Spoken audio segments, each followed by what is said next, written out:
जी madam, अस्सलाम वालेकुम। अस्सलामुअलैकुम डॉक्टर साहब, क्या हाल है वालो? जी अल्लाह का शुक्र, बिल्कुल ठीक ठाक। वो चंगी खबर दसो ना, ऑर्डर हो गए ना? नहीं अभी तक नहीं मिले ऑर्डर। इन्होंने इरादा की है, मैं वैसे पूछ रही हूँ। नहीं, वो तो सुप्रीम कोर्ट से ऑर्डर होने हैं, वो तो इंशाल्लाह जैसे होंगे तो मिल जाएंगे, हमारे बंदे बैठे हुए हैं वहाँ पर। अच्छा, वो डाक साहब जाती है ना, जज साहब वो साइन करते हैं उस पर।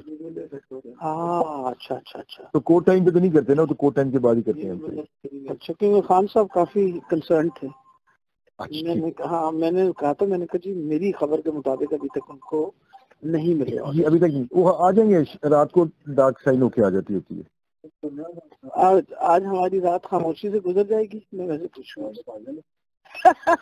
अल्लाह ताला खैर करे, अल्लाह ताला करम करे। अच्छा, मैंने कहा मुश्किल सवाल आपको डाल दिया आते सारी।